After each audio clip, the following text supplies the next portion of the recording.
இலங்கையிலே ஏற்கனவே எல்லை நிர்ணயம் செய்யப்பட்டிருக்கின்ற தொகுதி அடிப்படையிலே 1,00,000 வாக்குகளுக்கு அதிகமாக இருக்கிற தொகுதிகள் 89 இருக்கின்றன. இந்த 89 1,00,000 வாக்குகளுக்கு அதிகமாக இருக்கிற தொகுதிகள் 3 தான் வடகிழக்கில் இருக்கிறது. 2 தொகுதிகள் மட்டக்களப்பிலே, அதுவும் கல்குடா தொகுதியிலே 1,02,000 வாக்குகள், மட்டக்களப்பு தொகுதியிலே 1,62,000 வாக்குகள். 2013ஆம் ஆண்டு தேர்தல் திணைக்களத்திலே இருக்கிற சரியான கணக்கெடுப்பின் பகுதியான தொகையை நான் சொல்கிறேன். எனவே இந்த அடிப்படையிலே மட்டக்களப்பு மாவட்டத்தில் இருக்கிற 2 தொகுதியில் 1,00,000க்கு அதிகமான வாக்குகள் இருக்கின்றன. களுவாஞ்சிக்குடியில 82,000 வாக்குகள் இருக்கு.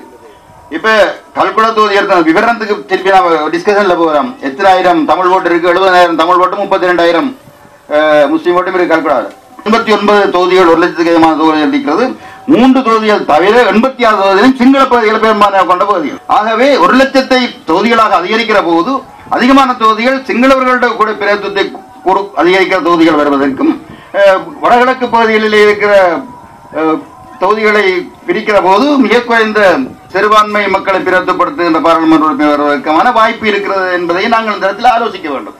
அது எவ்வாறு அதில் சொல்கிறார்கள் இறுதி கட்டத்திலே சிறுபான்மை மக்களுக்கும் சிறிய கட்சிகளுக்கும் உரிய பிரதிநிதித்துவத்தை வழங்குகிற வகையிலே நாங்கள் அதனை பிரிப்போம் என்றும் ஒரு வாக்குறுதி அளிக்கப்படுகிறது என்பதையும் கணக்கில் எடுக்க வேண்டும். அதே நேரம் யதார்த்தபூர்வமான பார்வையும் பார்க்க வேண்டும்.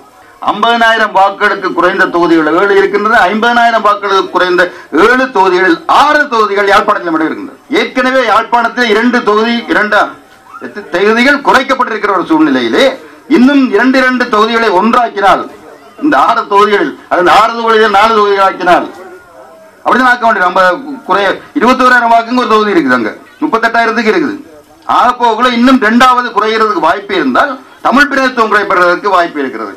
இவ்வாறு பொத்துவிலில் 1,60,000 வாக்கு இருக்கிறது. அம்பாறையிலே 1,68,000 வாக்கு இருக்கு. அம்பாறை தொகுதியை